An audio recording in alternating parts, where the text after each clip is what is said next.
Welcome back. We are with Baltimore Ravens Super Bowl champ Chris Johnson and his beautiful wife, Mioshi.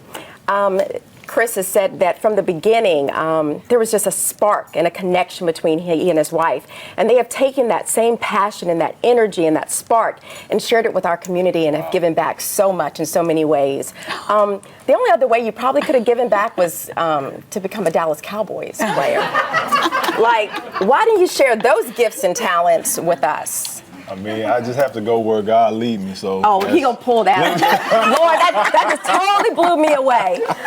Okay, Chris, So, you're right. You're right. I give in. No rebuttal. No rebuttal on that one. I'm done. You don't even have to explain.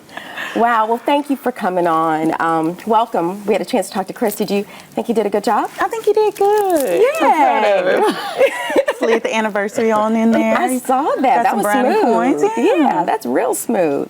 So really quick, Susie is dying for me to ask you a question. What is tattooed on your feet, Mioshi? There are different Bible scriptures. Two of my favorite. The one on the right says, order my steps in your word, Lord. And the one on the left says, Jesus, your words are the light of my footsteps. Oh, beautiful. So, yeah. So you all have been through some challenges as a family. Mm-hmm. Specifically, Chris, I know for you it was in regard to your sister and your mother. Mm-hmm. Clearly your faith has been your foundation. Mm-hmm. But why don't you share with us a little bit about what you struggled with, I guess, a couple of years ago. Is that correct? Has it been 2 years? 2 years, yeah. Well, 2 years ago I lost my sister to a domestic violence.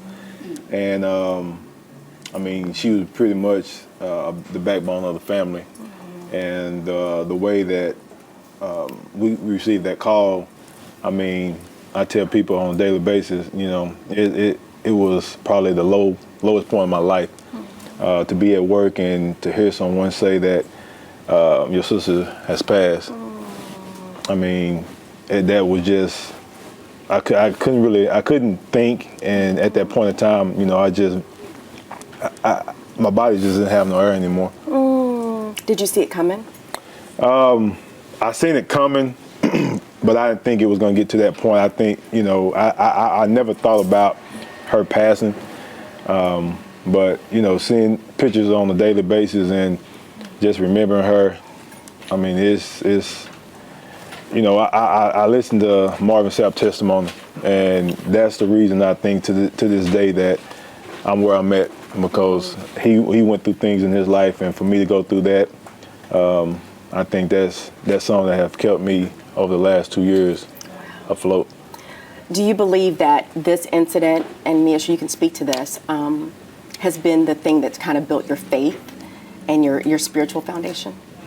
It definitely tested our faith. And when you're tested, you either sink or swim. So at that moment, it was, do we give our faith our all right now, or do we just let everything that we've ever believed in and that we've ever prayed about and everything just kind of go to the wayside? So we got together and we prayed about it, and we said we're gonna give our faith to God, and we're gonna be stronger from this, and we just keep on believing. And what I love about it is you've taken your pain and you've turned it into passion.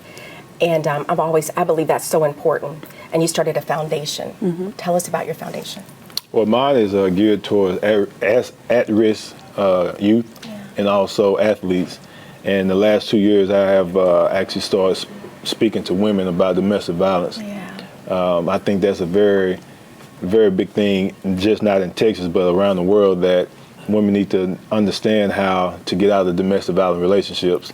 And a lot of them, I mean, since I have started that, I have spoke to so many women over the world to, you know, for just confidence and direction. So I'm really excited about doing that and going into schools and, you know, shelters and stuff, talking to women about that. What about the men? The men too, I mean, that's a given. Yeah. I've been doing that for years about, you know, as a man, you don't supposed to touch women, put your hands on women. And just not even the physical part, the verbal part. You hit it on the nose there. The verbal part is sometimes more damaging than actually the physical part. So it starts with us. You don't see women on women. It's always men on women. So I have been doing that for the last 8-9 years with the youth boys. but now I'm just actually going in to actually, because you don't never see the man going in and speaking to a woman about domestic violence because it's not like that. So I'm trying to get the platform I'm on, I'm trying to be able to have that platform stand for something good instead of just me playing football and then I let everything go to the wayside. You're using your platform for good. Yes. Right. And you too, Mioshi, you are helping young girls. The teen girls. Yes. Excuse me. All inspired by my niece, Jennifer's daughter, Sydney, and my daughter, Chrissy. They are so motivational and inspirational, and they come to me a lot talking about things that teenage girls go through these days, which some of it I can't even fathom thinking about when I was 14 and 15 years old. And, you know, a lot of it comes from social media or what they see on TV, what they're faced with every single day in school. So, Oh, I see it with my teenage daughter. right. Yeah. You can't deny it. You can go to school events or you can just go to the mall and you see all these different things. So we were talking one day and I said, you know what, we should start an organization where girls not only see women doing things and being positive, but girls also see other girls being positive and mentoring each other, because like he said, that's kind of where it starts. If they'll mentor each other as teens, then they can also, when they go forward, they can mentor young girls in the background. So proud of y'all. Thank Look at you. this. I mean, not only is you rock individually, but you're rocking as a couple and as a family, and you're using all that you've been through to help other people, and I love that. Thank you. Just you. know if I'm there for you. Okay. I know my Thank husband you. is too. Whatever we can do to help. Okay. Thanks for being here today. Thanks for having us, Pat. You're welcome back anytime. Thank you. Y'all always fun. And please head to our website at dthebroadcast.tv to get the links for Chris and Miyoshi's foundations. A wonderful work they're doing. Get involved.